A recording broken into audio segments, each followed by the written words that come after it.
Darnell Nurse left it in the corner, gets up center, Perry, scores! Corey Perry! Ilya able to shake away from Solani, it's given away to Solani, around in front, score! Teemu Solani with the steal! And the fans want one. Score! Off the floor! On the board! Paul Kariya!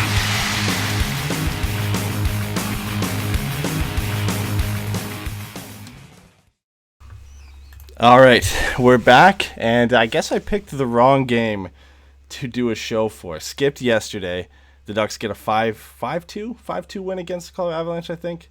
Man, I missed that game. I didn't watch that game, so if you don't get on me for this, but the Ducks got a big win against probably one of the best teams in the league right now, best team in the Western Conference when they face them. And then the back-to-back tonight against the Vegas Golden Knights. A 5-2 scoreline, but it could have been much worse. John Gibson ended up making, I think, 44 saves in this one. And, we know the Golden Knights are a good team, but this was a tough one tonight. Yeah, absolutely. Definitely looked like they were just worn out. I mean, second game of a back-to-back, the end of a long road trip, and the Golden Knights are notorious for being a fast, aggressive team, and they were thumped in their last game, so you knew they were going to come out pissed off, and it was kind of the perfect storm, not to mention the injuries for the Ducks. It was kind of a perfect storm of disaster.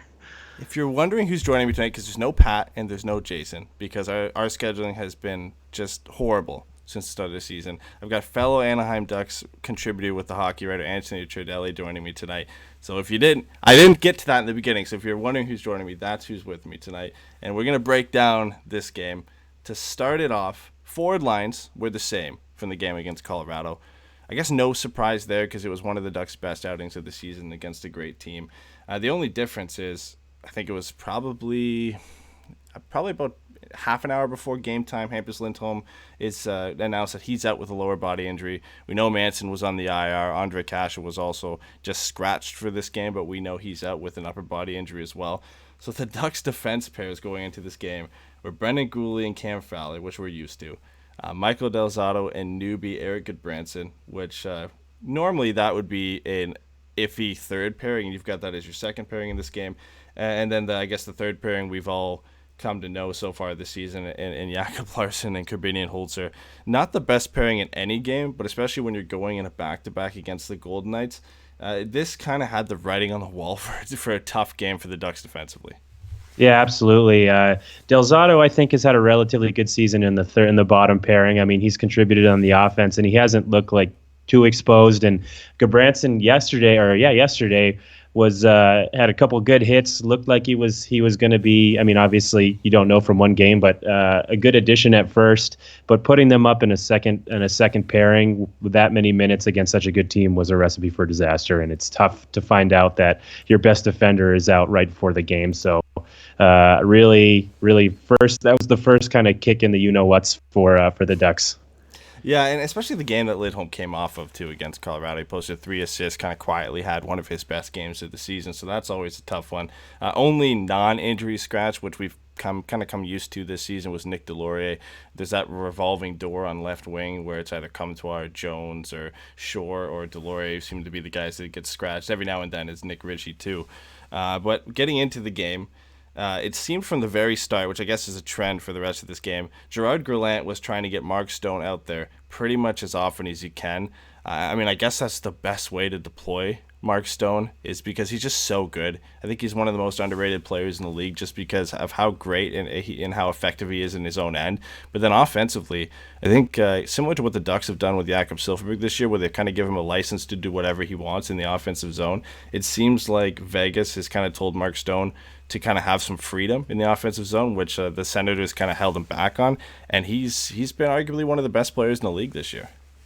Yeah, absolutely. And I think on top of that, his leadership. I just noticed tonight that he's already assistant captain. He just came at the trade deadline last year, and he made some dynamic plays, both on goal-scoring plays and off the puck. There was one play, I think he came towards the end of the game over the blue line, kind of put it between his legs and tried to thread a pass in the slot that didn't quite get through. But you can tell his creativity, his kind of thinking on the fly, all of that, like you mentioned, like Silverberg is an asset for the Golden Knights, and you can't blame Gallant for wanting to keep him on the ice that long. And then even later on in the game, when the score's kind of out of hand, they kept they weren't necessarily rolling their lines. They kept the first and second line out there a pretty good amount. So I think we'll get to that in a little bit. Yeah, it's like Mark Stone, and I believe he's with Pacioretty as well, and then obviously Stastny and was up there with Marchessault and William Karlsson too. Like those two lines that they have to begin with are some of the best top six in the Western Conference, let alone the league. And then even the fourth line, a lot of, I guess Ryan Reeves and William Carey get a lot of grief for them still kind of being enforcers in this league, but you had Nicholas Waugh, who's making his season debut, and that line seemed to be all over the place for the Golden Knights tonight. I would argue they were kind of right up there. Obviously, Marchessault and Karlsson and Mark Stone and Pacioretty were on the score sheet, but Ryan Reeves and Carrier, they connect for a goal later on that we'll talk about. But that line was buzzing tonight, and that's not a bad fourth line to have. Like that's a very physical, very tough fourth line, but they have some flair in there where they can put the puck in the back of the net. Yeah, I think you have to look no further than the Stanley Cup Finals a couple years ago, where Reeves had at least a couple goals. I think he had 2 goals in that final series against Washington. So he can really bring it, both offensively, obviously physically, and just that fourth line, you're right, is really good. And Roy, I didn't know much about coming into the game, but he kind of we'll talk. Yeah, like you said, we'll talk about that goal in a second. But he showed his ability to score. Maybe it was a little lucky. I think he had a lucky bounce there, but. Yeah, that fourth line is one of the better ones in the league.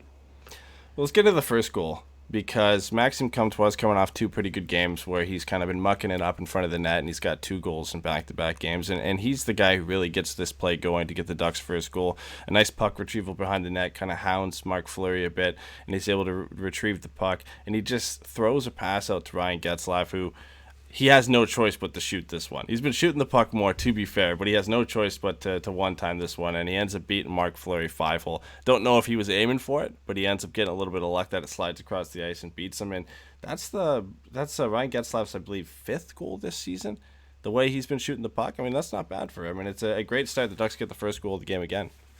Yeah, they mentioned on the broadcast, this is I think only the second season where he has 3 more goals than assists. You always hear he's the pass first guy, but he's clearly taken it upon himself to shoot. And that play was all around. I mean, it looked kind of like relatively like mucking it up a little bit, but that pass into space by the defender, that stretch pass, I don't remember who exactly it was, but they bounced it in directly off the boards and let Comtois skate onto it. And then Comtois just did a great job kind of retrieving the puck and then protecting it immediately. You made a note about the puck retrieval, and he just kind of swiveled his hips around, got his body in between the defender, and then put it out front to Getzlaf, and Getzlaf slid it between Marc-Andre Fleury's legs. It was a real nice play all around. I do question what Riley Smith was doing on that play, just kind of taking a tour of that corner instead of stopping at the side of the net with Comtois in possession of the puck. But, I mean, you have to have breakdowns in order to score goals. And obviously Riley Smith probably wishes he hadn't done that on the Vegas side. But just a nice play overall by Comtois and a nice finish by Getzlaf.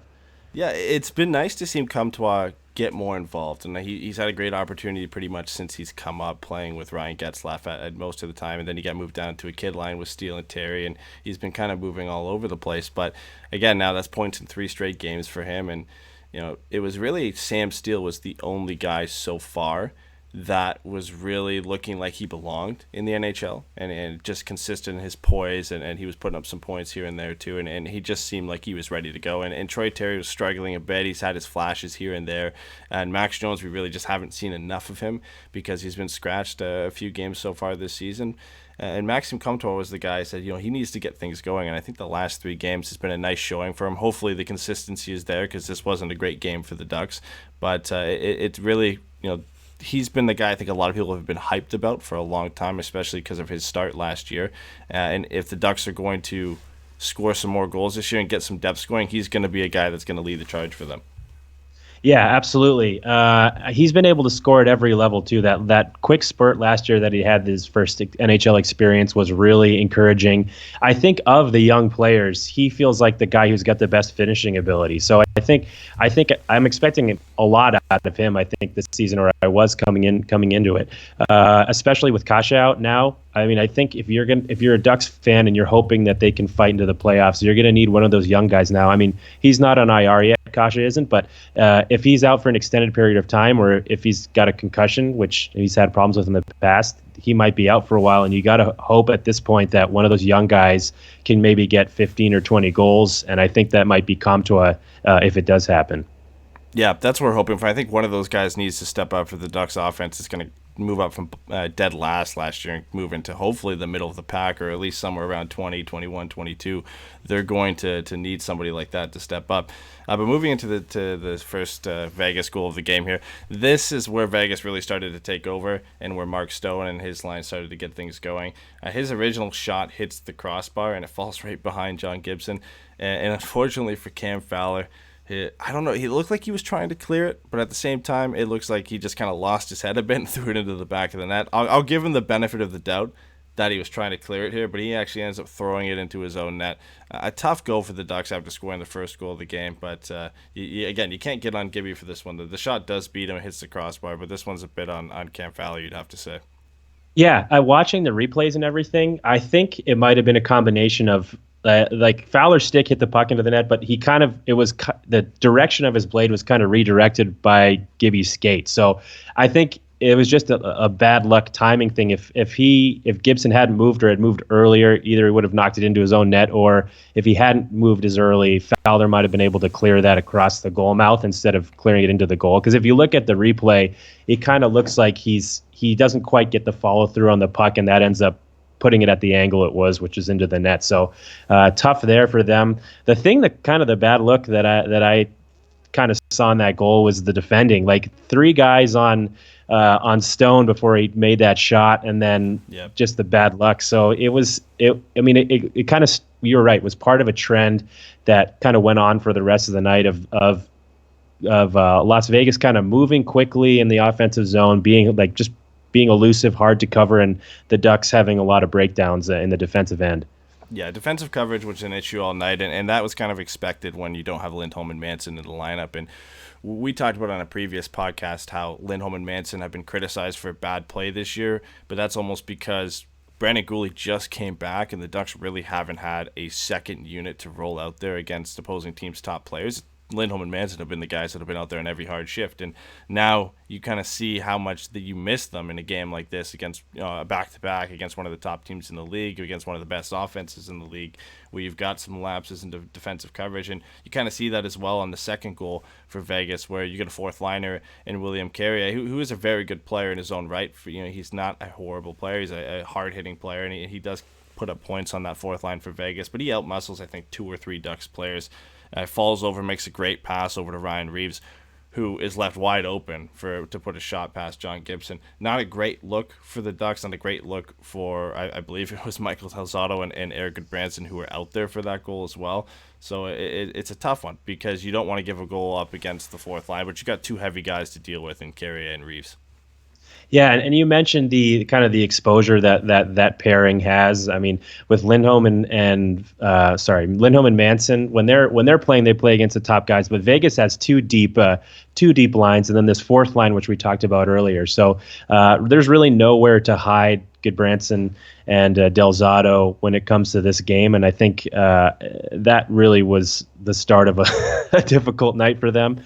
That pass that Carrier made, though, falling. That also was it's kind of difficult. You notice that back checker, I didn't see quite who it was on the right side who kind of lets Reeves go. I think he was almost expecting that play to be over because Carrier was on his way down and made that nice pass. So it just kind of shows you got to back check, stay on your man. But that was a difficult call, yeah. Yeah, I think it was fourth line versus fourth line out there because I'm looking at the replay and Derek Grant's out there with Carter Rowney. So a tough assignment for them because Derek Grant and Carter Rowney are legitimate fourth liners and they're legitimate NHL players. But when you're going against, not even just Reeves and Carrier, but Nicholas Waugh, who got his first start tonight of the season, he's a big kid too, and he plays some heavy hockey and gets the third goal of the game for the Vegas Golden Knights too. You mentioned it earlier on, a lucky bounce because it hits off Eric Goodbranson's skate and lands back on his stick, and I think that fools John Gibson a bit because he thinks the puck is going wide and it comes right back to Waugh, who ends up throwing it past him. Still not a great look for Del Zotto and Goodbranson, who kind of played him soft a bit, and maybe that's a lack of experience playing against him. But again, he's a big kid, and I think they got to play that a bit tighter, and it ends up being 3-1 Vegas off that play. Yeah, and seeing somebody like that split the D where he just kind of skates forward in between them without even doing a move like a dangle or anything like that, you just kind of wonder what they were thinking. Like you mentioned playing soft on the stick. There's no shoulder into the body. They weren't even really in position to play him physically. Goodbranson was behind him, and Del Zotto was kind of a little far to his right, and you wonder how they get that far out of position before the play even started. And I mean, that kind of goes towards. I'll kind of bring it up a little bit more about the penalties and just the style of play the Ducks have, but it's what you deal with when you deal with this fast, speedy team. Yeah, they had penalty issues, and you kind of foreshadowed that on Twitter, where you were saying that the Ducks were on pace for 6 penalties in this game and how they've had an issue with penalties throughout this year. It's become a trend, not just this season, but probably for at least, maybe even more than the last 3 to 5 seasons. The Ducks have had discipline issues, and it's kind of evolved past Randy Carlyle and into Dallas Eakins, but they end up getting a holding call from Brendan Goulet in this. They kill it off, and there wasn't a ton of high-quality chances from Vegas in this one. The rest of their power plays looked pretty impressive, but I think the Ducks did a good job of holding them off to at least keep it 3-1 after the first. Nick Ritchie gets a chance near the end, where it was probably the Ducks' second-best chance of the period other than Ryan Getzlaf's goal, where he just can't tuck it past Marc-Andre Fleury. But all in all, not a great period for the Ducks. Outshot 17-5. Shot attempts were 27-11 for Vegas at 5-on-5. Scoring chances were 8-3, and high danger chances were 6-2. Michael Del Zotto and Goodbranson, they didn't really look that great out there. They looked lost at times, and the Ducks were struggling to gain offensive zone pressure, which has been a problem all year. They've been kind of a team that flies by the seat of their pants, and they've been a high-event hockey team for most of the season, and that's kind of expected against a team who's been known for puck possession and building play in the offensive zone in the Vegas Golden Knights.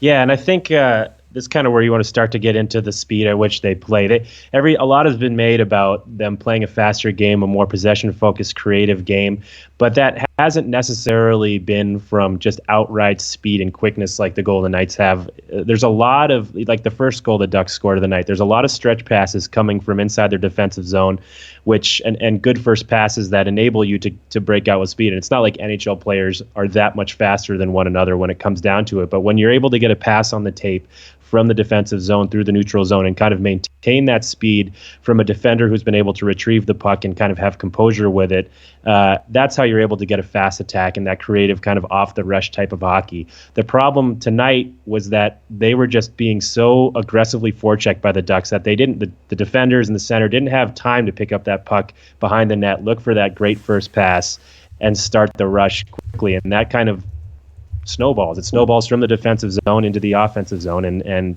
results in a lot of dump and chase, which for the Ducks was hard to retrieve that puck in the Golden Knights offensive zone. So it's a waterfall effect there, where you start off in your defensive zone, you can't really generate any offense, which I think was a problem most of the game.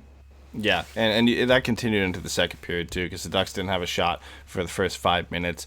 I think they got a pretty good chance where Troy Terry has been showing this, and I didn't notice this from him when he was playing in Denver and when he was playing with the U.S. national team either. His puck protection is a lot better than his size comes off as, and you've seen that, I guess, in the last 3 games more so, where he's had at least 1 or 2 chances where he's used that to his advantage to set up a play, and he does in this one to set up Max Jones, but unfortunately Max Jones gets himself in a good scoring position. It was always going to be a tough shot because he would have had to beat Marc-Andre Fleury, I think, blocker side, top left corner. That was the only spot available. He completely airmails it and sends it over the net. But I like what I'm seeing from Troy Terry in that sense, because he's got some great balance. He's got a decent reach for not being a big guy, and he's been using that to his advantage. Just the points haven't come up. But if he keeps doing that and he keeps setting up plays like that, eventually whoever he's setting up is going to put one in the back of the net. Yeah, we spoke about this a little bit on. I spoke about it with Kent on our podcast. Something I'm very impressed with Terry about, both in the offense when he's on the rush protecting the puck and dishing it off to his teammates, but also on the forecheck. He's got such a good stick and such good body position for someone his size that he really uses it to his advantage.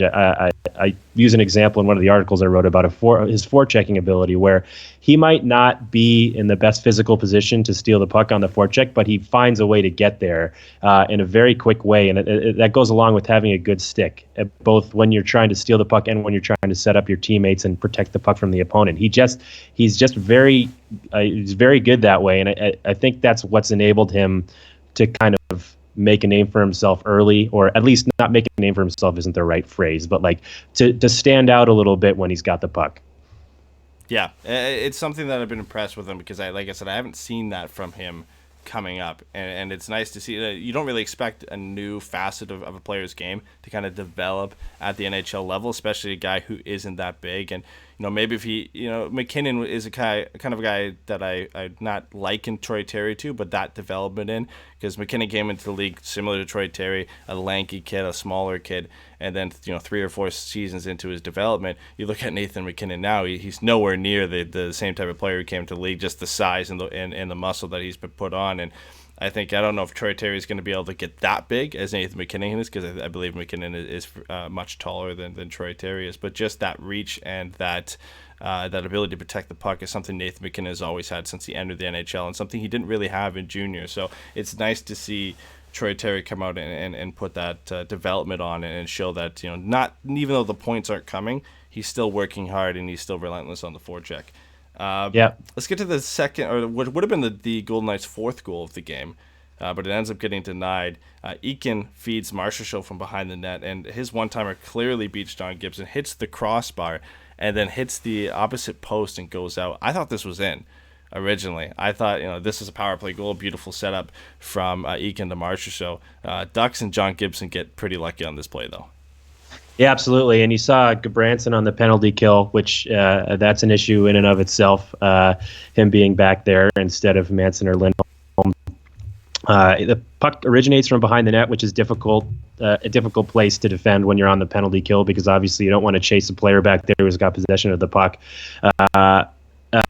Maybe a little bit more on whoever was defending up there out high, not paying attention to the point man and kind of sneaking in. But the Ducks caught a break there. Not that it helped them any during the game, but a 2-poster and out. I'm sure Gibson wished those posts were a little bigger throughout the game, but he did have a good game, and he probably just like, oh man, I wish I had a few more of those.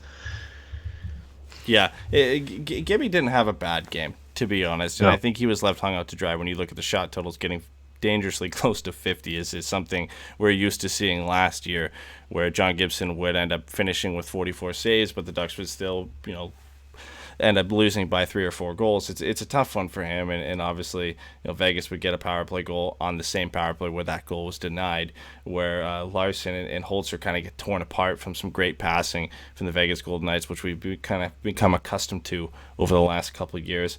And it's William Karlsson, the former Duck, who ends up making the pay and beating John Gibson. But this passing play on the power play especially is something that Vegas has kind of had a hallmark for since really their inaugural season, where they've just had this chemistry. And now you had Mark Stone into the mix, who was again involved in this play.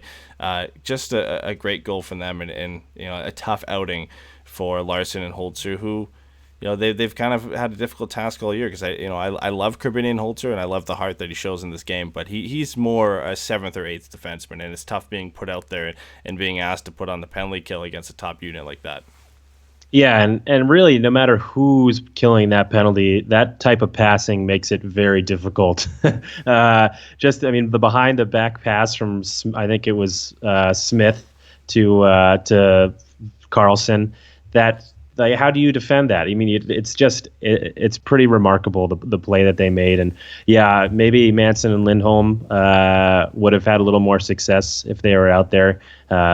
Having those two, the bottom pair of guys, kind of out there trying to kill a penalty is tough. But that's been a problem for a few seasons now, injuries with the Ducks early on. So hopefully one day that'll end.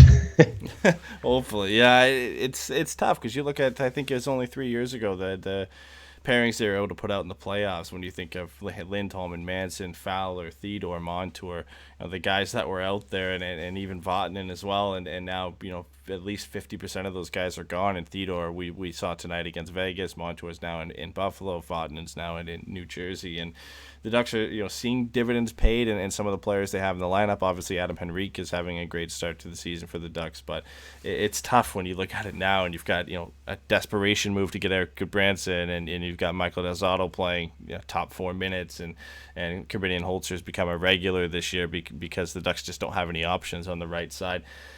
It's tough. It's tough to look at. The Ducks would get another good chance in the second period. Troy Terry, again, who we've talked about with his puck protection, he uses it again on this play to kind of fend off the Golden Knights defender, and he ends up throwing a puck on net that almost beats Marc-Andre Fleury 5-hole. He actually just covers up in the last couple seconds to stand strong. But I liked Troy Terry's game in this one, and it's not something I've been able to say all year, but I think the last couple of games he's been improving, and again, he uses that reach and that puck protection that kind of sneaks up on some players and gets one of the Ducks' best chances of the game. Yeah, and also his balance. I mean, you could see him; he's getting the business from that the Golden Knights defender, and he stays basically on his feet until he gets that shot off, which is another underrated thing about his game. He's a very good skater, and Fleury obviously with the nice save at the end there. But besides Terry, I mean, Terry and Getzlaf were pretty much the two, and Gibson were the standout players in that game, even in such a lopsided loss. Yeah, and I think the way Ryan Getzlaf's I criticized him a little bit earlier on in the season, maybe a bit unfairly because he's had less ice time this year for not contributing, and the Ducks were winning games without him contributing. He's really stepped it up in the last few games, and with some of the younger players not getting things going, and I guess you could say Rickard Rakell and Jakob Silfverberg cooling down slightly, Getzlaf has stepped up and really taken control of the Ducks offense, which has been kind of minimal barring the game against the Colorado Avalanche.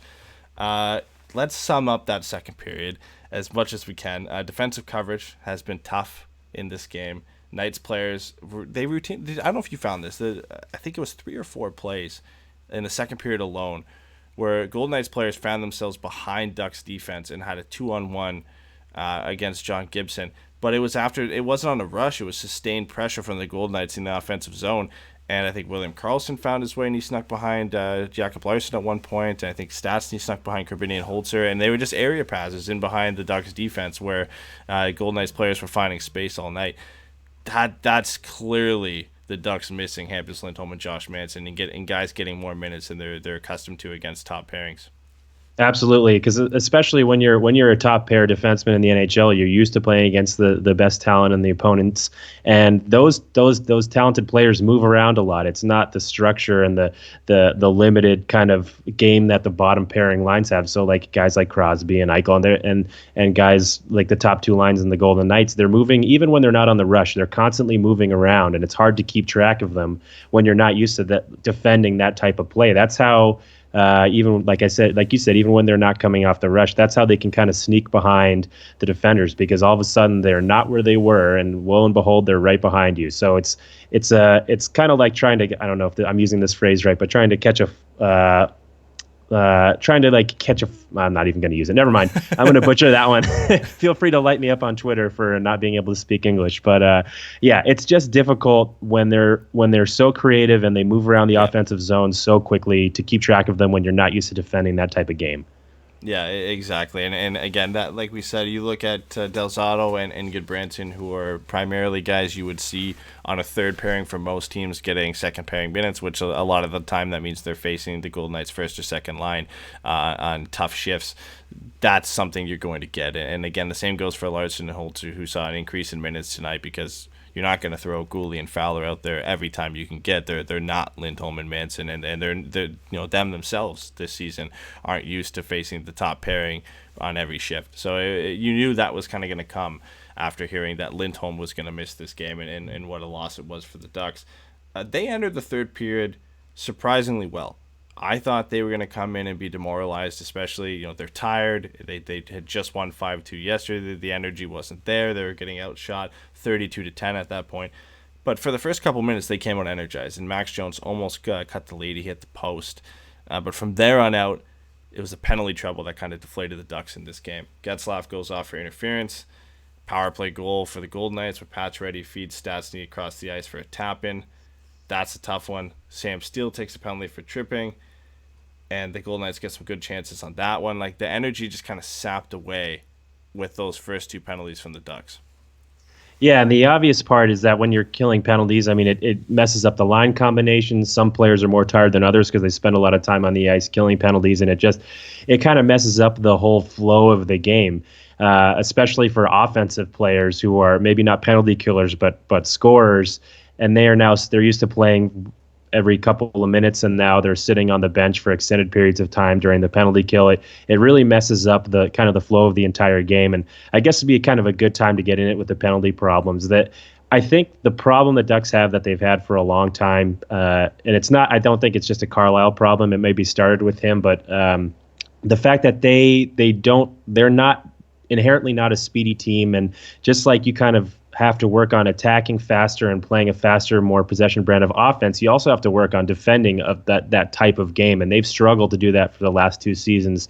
And against a team like the Golden Knights, this is why I tweeted what I tweeted before. You just knew that that type of speed was going to pull Ducks players out of position, and they were going to get a lot of hooking, interference, holding penalties, obstruction penalties to try to make up that kind of that difference, that attacking speed that the Golden Knights just inherently have. And you saw that in a few other games this season where it's not interference, it's not roughing, it's not a lot of fighting penalties, it's not the kind of rough and tumble penalty, it's the positional penalties that you get from making up for a mistake or being in the wrong spot, not being between the opponent and the goal. So that's kind of, I mean, that's why I tweeted what I tweeted, and it's not rocket science. I mean, I didn't notice something that other people haven't noticed. It's just like they're playing a fast team. They're going to get a lot of hooking and a lot of obstruction penalties.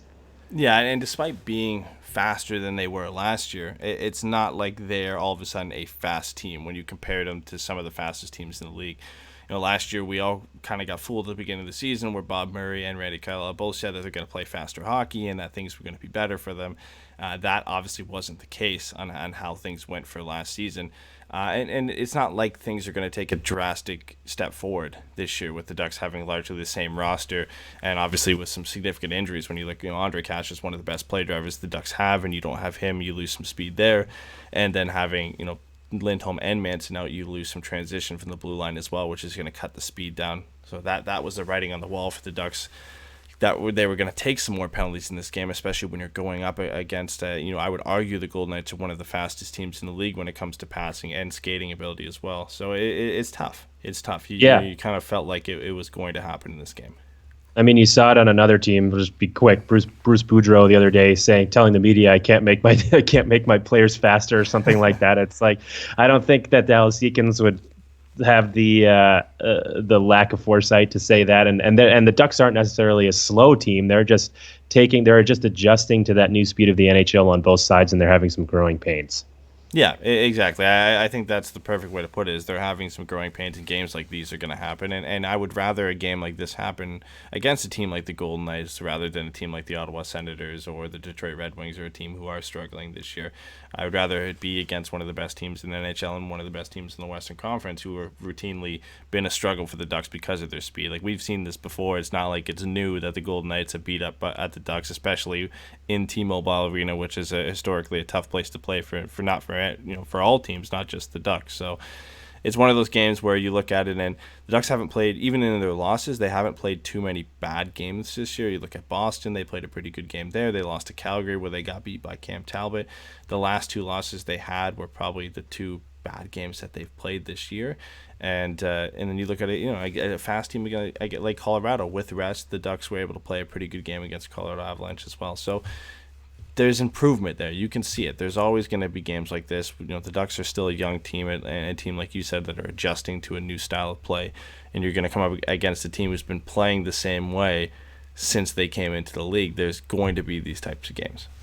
Yeah, absolutely. Especially after a long road trip, or at the end of a long road trip, and the second of a back-to-back, like we talked about at the beginning.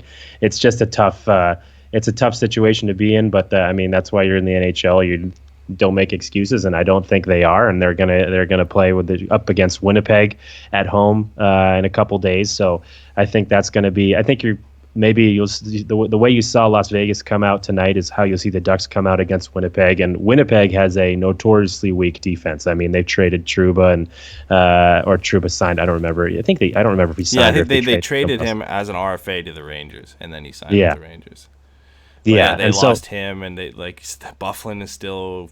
He's still MIA. If he's making a decision if he's going to ever play again, and then Tyler Myers, who's not a big piece of their blue line, but when you look at who else they lost, that's a huge loss, and it's almost a worse situation than the Ducks are in right now. Yeah, because the Ducks are dealing with injuries and fully healthy. You've still got 4 guys who are capable at playing top 4 minutes in Lindholm and Fowler and Gooley and Manson. But for Winnipeg, it's Josh Morrissey's show, and that's pretty much it with the guys that they're playing there.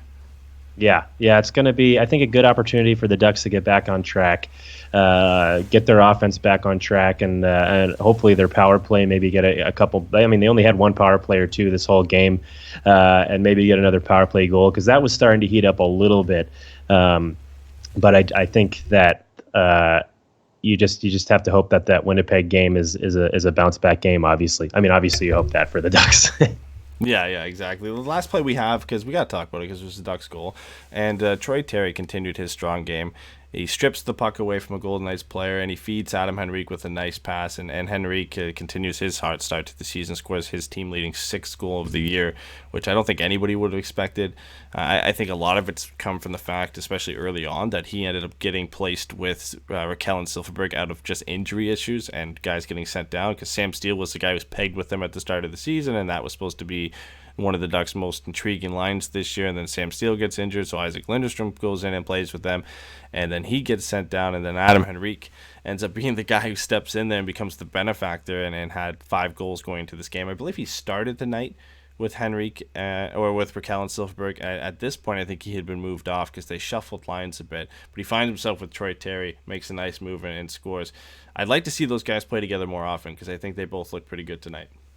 Yeah, absolutely, and I think they make a decent or pretty good two-way combo, or two-thirds of a good two-way line, because like we talked about with Terry earlier, he's a pretty good forechecker. He's smart with his body and his stick. He stripped the puck away from the Golden Knight defender to start this play, and then he made a nice pass. They're talking about it on the broadcast, through the triangle of the Golden Knight defender to a wide open Adam Henrique, who just threaded it between Marc-Andre Fleury's legs. So it was. It looks like that combination could have some chemistry, and I think if you can get them both Henrique is already going, but if you can get Terry going with that chemistry from Henrique, I think that's a good combination, especially because Henrique is he's also effective in the defensive zone. So maybe Terry can get away with a couple more mistakes back there that are going to happen from being a young player, with Henrique back there to kind of make up for it. Yeah, I think that's one thing that we've kind of passed on as Ducks fans over this season so far, and why the offense hasn't been going. And a lot of that has to do with chemistry, with the Ducks rolling with a lot of different lines than they rolled with last year, and pretty much nothing worked at all last year. And yeah, you've got Adam Henrique and Raquel and Silfverberg are working really well together, but the Ducks really haven't found that chemistry in the other 2 lines yet. And we look at a perfect example tonight in the Vegas Golden Knights, who have 2 lines who play together for basically the last 2 seasons and so far in this year, and they're just used to playing together, and the chemistry is there.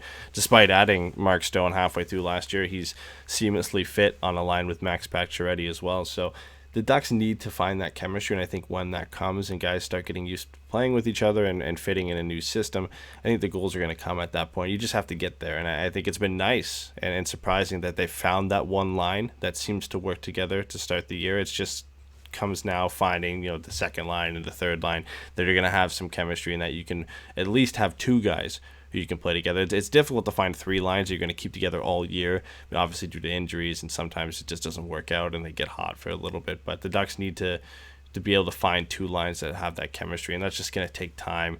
Maybe 20 or 30 games down the road, hopefully by then they have it figured out, but it takes some time, especially with a new system, a new coach and everything. Yeah, and Eakins said some encouraging words about that probably about a week or a week and a half ago. It was more referencing their struggling power play, but I think it goes like you mentioned for really the whole team on offense, is that you need to keep guys together for a while to develop that chemistry, and to panic and start shuffling the power play unit around and the lines around on a regular basis instead of maybe in a game where you're struggling to create anything like today. That gets in the way of creating chemistry. So I think Eakins is going to be patient with his forwards and give them a chance to play together on a night-to-night basis. And if there's a game like tonight where they need some sort of spark, maybe he might change things around. But for the most part, I think he's going to be methodical about it. Well, that finishes it up for this game. The Ducks lose 5-2. If John Gibson wasn't in net tonight, this could have been a lot worse. There was some very, very good saves. I think he at the 2-minute mark of the third period with it remaining, he makes a great save on Jonathan March's show on a one-timer where he's still giving that effort at the end of this game. I mean, you're a goaltender. At any point, you don't want it to get much worse than it was going in this game for him. But 49 shots for the Vegas Golden Knights, 15 for the Ducks tonight. Just not a night for the Ducks offense or really for their defense to that matter. John Gibson, I think, was one of the Ducks' best players, if you're going to throw Ryan Getzlaf and Troy Terry in there as well, and he kept them in this one. They'll forget about this one, and you already mentioned it, going into the game again on Tuesday against the Winnipeg Jets. Any positives you can draw from this game at all? Yeah. I mean, the first positive, nobody got injured, I think. Yeah. That's the best one. I mean, people get very testy when this is mentioned, but the fact that Gibson didn't get injured is definitely the first start. I'm not saying he's injury prone; he isn't, but I mean, you kind of see the type of assault that he's under, and you're just happy that he came out in one piece. Probably tired. Maybe we'll see Tuesday, but that's the best silver lining you can take out of it. And then Getzlaf, I think, scoring that first goal, continuing to take it upon himself to shoot more, to score more, rather than to pass. And then Troy Terry, like we mentioned, Troy Terry's showcasing some of his stick skills and his offensive skills, getting on the board. And I guess the last thing would be young guys continuing to, or second to last thing, young guys continuing to put up points, even if it's in a losing effort. And then last but not least, you mentioned them coming out a little stronger in the third. I think that's important. You've seen them doing that in a lot of games, even that they've lost. They come out, they fight hard at the last period. They don't just kind of fold and roll over and get stomped like it happened a couple times last year. So those would be my takeaways.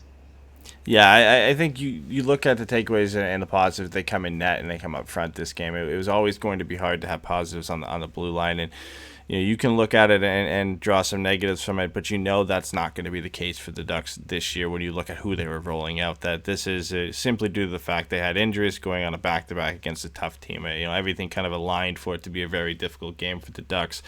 Let's talk about their newest addition to the blue line. Erik Gudbranson comes over for Andreas Martinson. I believe it was a 7th-round pick as well that got sent back to the Pittsburgh Penguins. Apparently a guy that Bob Murray's been looking at for a very long time. I don't hate it because right now, even with Manson in the line with the right-hand shot depth is Manson, and then it drops all the way off to Corbinian Holzer, and you've got Yanni Hakanpää and Chris Weidman in Hunter Drew in the AHL, so there's not much depth there. The only issue I think I have with it is the fact that Gudbranson makes $4 million per year, and he has one more year on his contract. So it's not like we're going to bring him in for now because of injuries, and then we'll decide at the end of the year. No, you've got to have this guy now for the rest of this year and for next year. Yeah, absolutely. Luckily, the salary cap price is higher than you'd like, but the price to get him wasn't that high, especially because I didn't realize this. He was the 3rd overall pick in 2010 behind Taylor Hall and Tyler Seguin. That blew my mind. I was like, wow, talk about a drop-off from there. Or not a drop-off, because there were some guys behind him that should have, by now, with hindsight, would have gone way ahead of him. But 3rd overall pick in 2010. He's obviously not an offensive guy. He's I want to say he's like 0.13 points per game for his career. He's physical, which is a good thing. You saw against Colorado, he's willing to use the body. I think last season, according to Fox Sports, he was the 14th ranked NHL defenseman in hits. So that's one thing that's kind of important. Replacing Manson now, not that he's the perfect replacement. Obviously, we saw tonight for a top pairing defenseman, but that's one of the things that Manson brings that Gudbranson also brings. So that physicality, obviously the right-handed shot as well. Manson typically goes about 2, or according to last season, about 2 more minutes average time on ice per night. So obviously he's not the top pairing defenseman like Manson is, and I think overall, the price wasn't too steep, but you saw you don't need him playing second pairing minutes. You want him on the third pair, and then he'd be in a pretty good spot. Yeah, I don't mind it at all for this year because I think he is better than Corbinian Holzer. I think he is a solid sixth guy. The price for him to be a sixth guy is a little bit high, but you can kind of have that as a sunk cost because the Ducks aren't going to be in a cap issue this year. They're not going to be looking to add too much at the deadline that's going to hurt them cap wise. Like that, all that considered, that's fine. And I think if you're going to roll with everybody healthy, Lindholm and Manson, Gooley and Fowler, and let's say Larson and Gudbranson, that's a little bit of a step forward.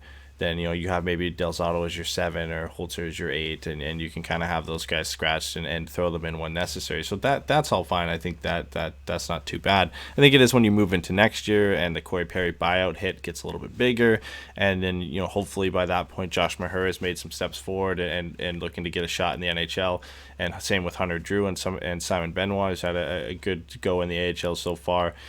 Those are guys I think that are going to get blocked potentially next year because you still have Eric Gudbranson, and obviously at that point they can make a decision on Corbinian Holzer and Michael Del Zotto, but the cap hit gets a little bit tighter, it squeezes tighter, you might not be able to add some guys in. I guess we'll cross that bridge when we come to it, but that's the only part I don't like about it. Losing Andreas Martinson, a 7th-round pick, that's not a big deal. The price wasn't too big to pay. I think it's just having that block in the roster next year is something that's going to be tough.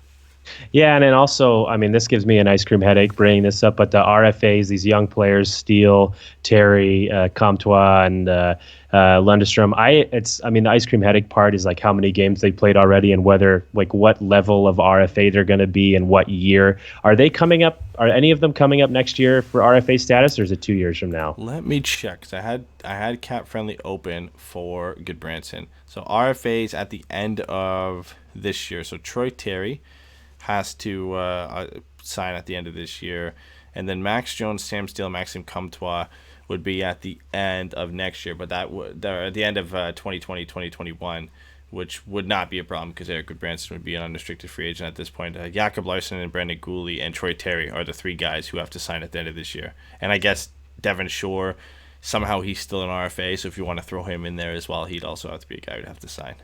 Yeah, so I guess you're hoping. You're hoping Terry plays well, but if that becomes a problem where he deserves a huge contract, then so the Gudbranson trade might be a regret when you look back on it. Same thing with Gooley, actually.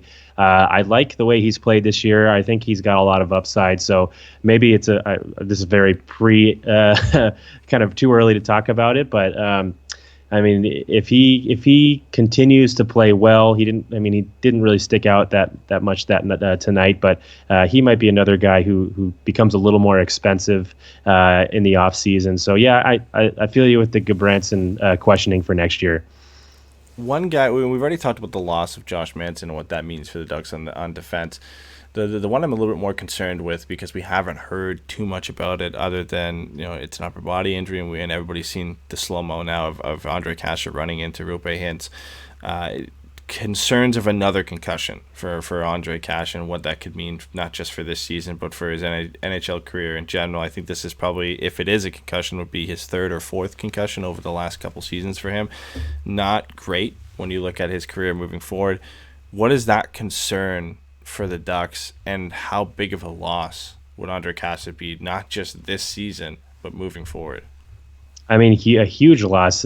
He's the one guy I've always for a long time thought, and this isn't really mind-blowing either, the Ducks need a sniper. They need someone who can score, who's willing to shoot, who can set up plays in the offensive zone, get lots of and Kase has been the one young player besides Rickard Rakell who's been able to show, and Rakell's not that young anymore, but to be able to show that type of offensive ability on a consistent basis. And if you lose Kase for his career, that's the biggest, probably the biggest ever what if, or one of the biggest ever what ifs, and amongst the young Ducks players that kind of didn't make it or were traded. So Kase, you hate to see him getting potentially another concussion. The one positive kind of thing you can say about it is it's not always a death. I mean, I don't want to use this word literally. It's not a death sentence for a hockey career. It's bad. It makes you question whether you want to play, you would think, because of the whole CTE risk. But Patrice Bergeron, way back when, was absolutely obliterated, had missed almost an entire season with a concussion, has had a couple more since and was able to play. Crosby, same thing, has had a few concussions early in his career, has continued to play. So you hope that it goes that way for Kase, if indeed he does have a concussion. But you would hate to lose him going forward. And the contract, I forgot, he signed last offseason, correct? Yeah, I'll double check again because I have Cap Friendly open here. Ondrej Kase signed until 2021-2022 for $2.6 million. So he's making nothing compared to the impact that he provides to this Ducks team right now. Yeah, especially our conversation about Goodbranson getting paid so much. I mean, he's one of the guys that counteracts that. He can be if he's able to break out offensively, he can be a very one of the better contracts the Ducks have. So you really want to see him get back and shake off the concussion injury problems that he's had early in his career. Yeah, and that's saying something considering Rickard Rakell only makes under $3.8 million right now for the next 3 seasons. And I think Ondrej Kase this year, he shot the puck a lot. He has 26 shots through 11 games, which we're used to. The puck hasn't really found the back of the net for him, but you would assume that's going to come with the way he contributes to the play and the way he drives play. What I've really liked is you've seen an uptick in not just his ability to get up the ice and have controlled entries into the offensive zone, just his playmaking ability. It seemed like every game he was in this year, he was setting up 3 or 4 good chances in the offensive zone, which is, I guess, not to say it's something we hadn't seen from Ondrej Kase before, but on a consistent basis, it was Ondrej Kase was out there and somebody would set him up for a shot, and 33% of the time would be in the back of the net. That's just seemed to be the case for him, but he's really not changed his game, but taken on a different role for the Ducks and being that distributor, which was really nice to see. It was really refreshing to see him have that other asset to his game, which made his play even more valuable to the Ducks, considering he could flip from playmaker to goal scorer and still drive play at an elite level. He's a massive loss to the Ducks if it's for any prolonged period of time. Hopefully he's back. It's never a good thing when you don't hear anything because you always have those worries of concussions. But I do think when people hear concussion and multiple concussions, especially as Ducks fans, a lot of us kind of go back to Paul Kariya and how his career ended so early because of concussions. A lot of people go and they reference Mario Lemieux too, but then you have to bring up those recent ones, like you said, and Patrice Bergeron and Sidney Crosby, and how far the game has come on that side and dealing with injuries and how guys are able to get back and still have regular and productive NHL careers. I don't think by any means this is the end for Ondrej Kase, even if it is another concussion. I think the way that medicine and just dealing with injuries has evolved in hockey, that he'll play hockey again. I'm just hoping he can come back and be productive early this season because the Ducks are going to need him with the way their offense is produced. He has been a guy, other than Henrique, Rakell, and Silfverberg, that has really contributed and drove play for the Ducks. Yeah, absolutely. Agreed there. And the final thing about him is you don't want to see him kind of change the way he plays. He's kind of physical. He gets into the corners and he hits people. And if this was a concussion, this most recent concussion or injury was kind of a freak accident. It didn't really look. It wasn't like him going into the corner or being in front of the net, taking a shoulder to the jaw or something like that. It was kind of a collision that neither player was expecting. So. You kind of hope that if he does continue to play, he doesn't change the style of play that he has, because I think that's vital for how productive he is. Yeah, he the way he plays now is just a hard, end-to-end style of play, and he needs that to continue to be productive. That's why he's one of the best players the Ducks have up front and entering the opposing zone with a controlled entry. Just the way he plays is why he's so effective for the Ducks. Let's move now. We got about 5 minutes until we hit an hour, so let's move into some of the fan questions we have. A lot of them are in response to tonight's game. Some people just saying, I want to cry. Some people asking what happened. But more in the questions we can actually answer. Maverick said, are we just matching the play with other teams? So are we not really trying to drive the play? Are we just letting other teams dictate the play and then coming up to the play and just trying to match that and not really trying to dictate play themselves?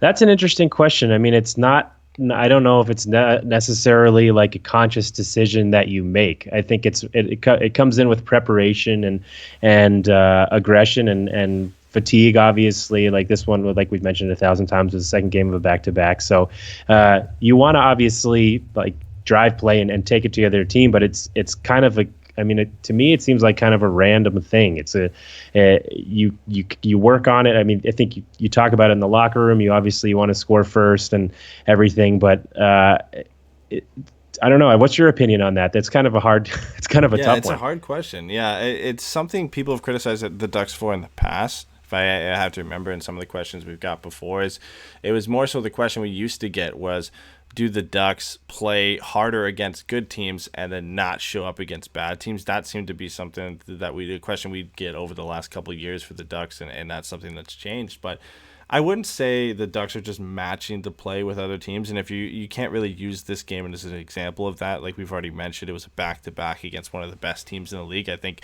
if you're coming into a back-to-back, sometimes all you can hope for is to match the intensity and the momentum from a team that's had 2 days off and is one of the fastest teams in the league. And then you look at, with rest, what the Ducks were able to do against Colorado. So I don't think on the season as a whole they're trying to match the play with other teams.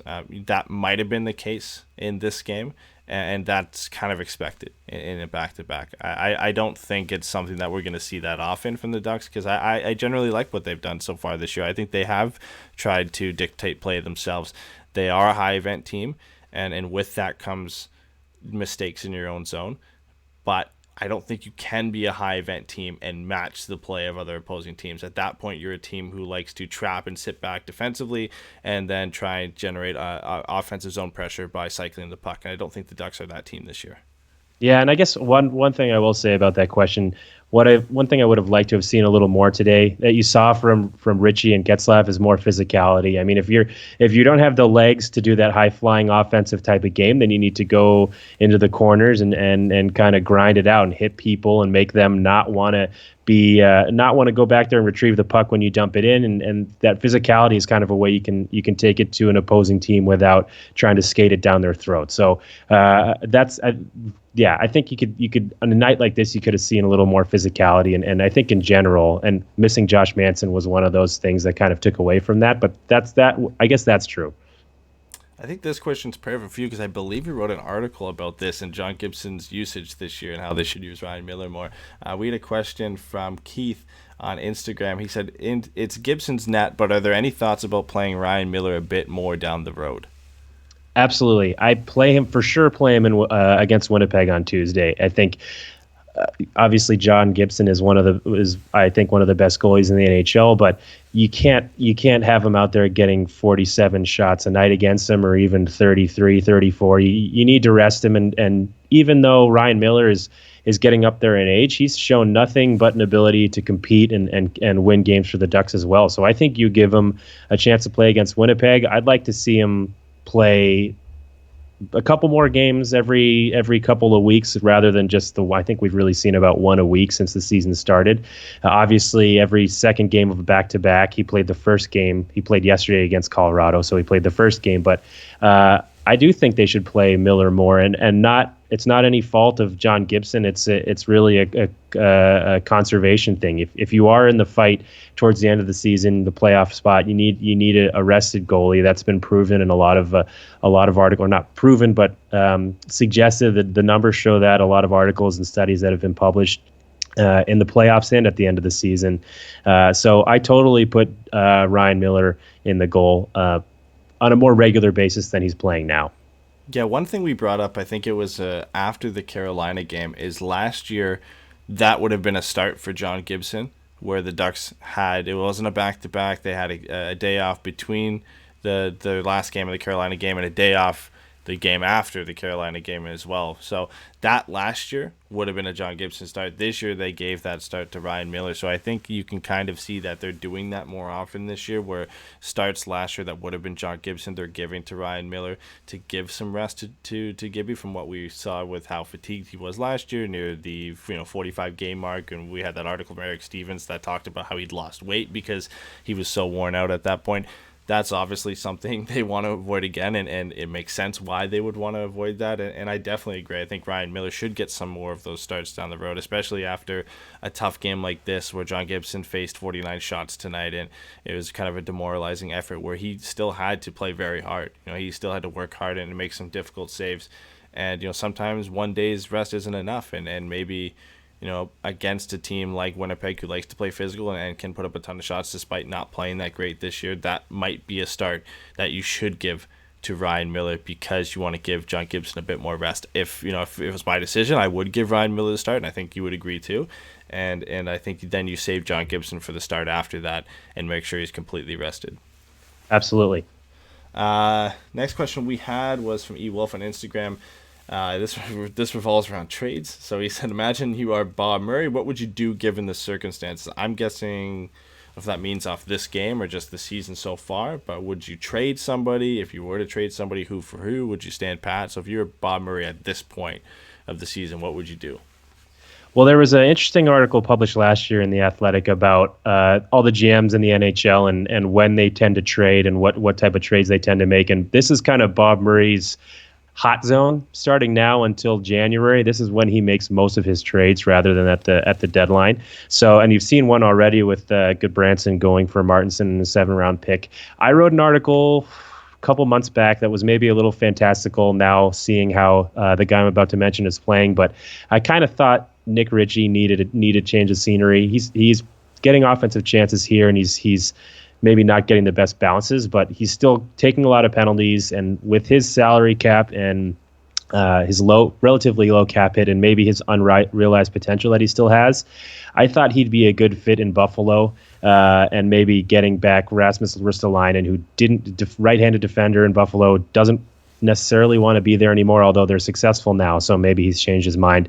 The price might be higher, probably will be higher than just Nick Ritchie, but I mean, he's a guy who I think fits Dallas Eakins' style of play, very offensive defender, excellent on the power play when he's kind of given the right tools, and I mean, not always excellent. He's good on the power play, and I think if you can put him in a middle kind of pairing and not expose him as a top pairing defender because he's got some deficiencies in his own end, he'd be a good addition. But the price might be too high for him, especially now that they have Goodbranson. His cap hit and Ristolainen's cap hit is pretty high. But I think you could get some motivation from Buffalo because they have some cap problems as well, and Ritchie's contract is pretty small, and so if they could offload Ristolainen off of at least their cap hit off of their roster, maybe they don't want to get rid of his skill anymore. That would be a trade that I would want, but that might be a little bit, like I said, a little bit of a pipe dream. Yeah, that's something we brought up on the last show too. Is Ristolainen is a guy that the Ducks were apparently focused on earlier in the season, but the price was too high for Bob Murray to go get.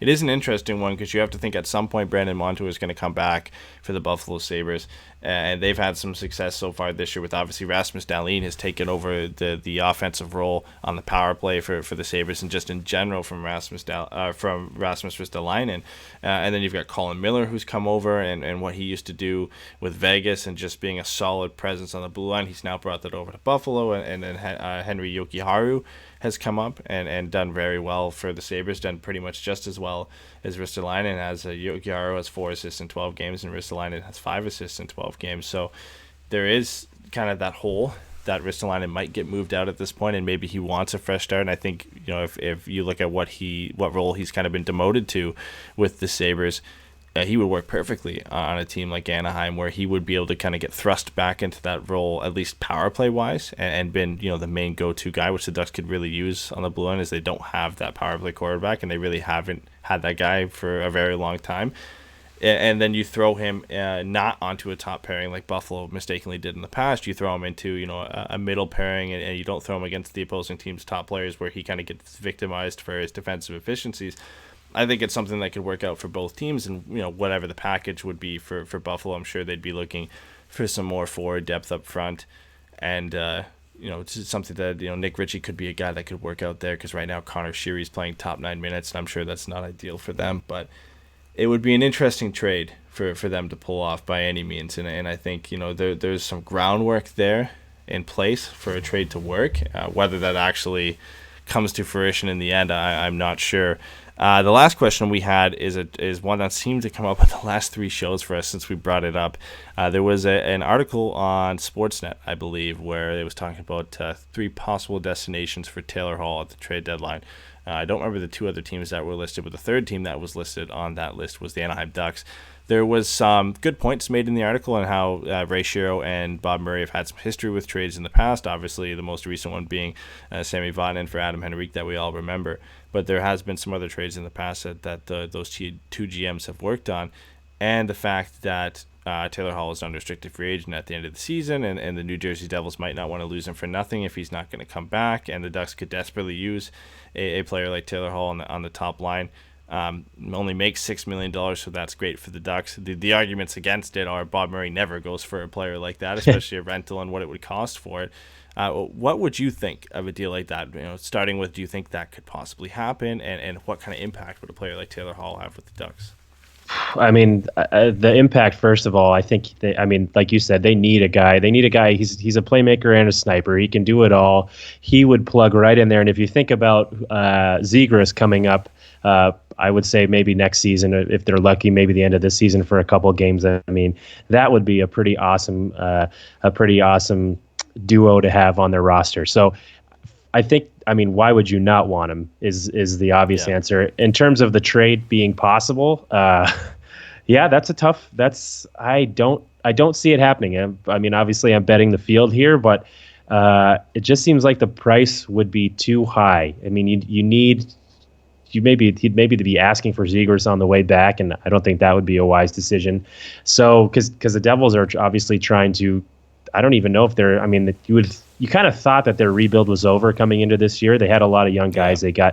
They got Hughes. They got Subban. They have Hischier now signed for a long-term contract. So I kind of thought that they would pull it together. Maybe they still will, but if they don't and they're going to trade Hall, they're going to want an absolute. I mean, they're going to want a Hall for Hall. I don't know if it's necessarily a wise move to make. For the Ducks at this point in their kind of rebuild or retool, because you're going to need to get rid of. I mean, you're going to need to give up some young players. It's not like you're going to be trading them Richie, like I said, Richie or something like that. It's going to be expensive, and I think the Ducks are kind of on the precipice of getting back into the playoff hunt. So I wouldn't do it unless it was a relatively equal trade.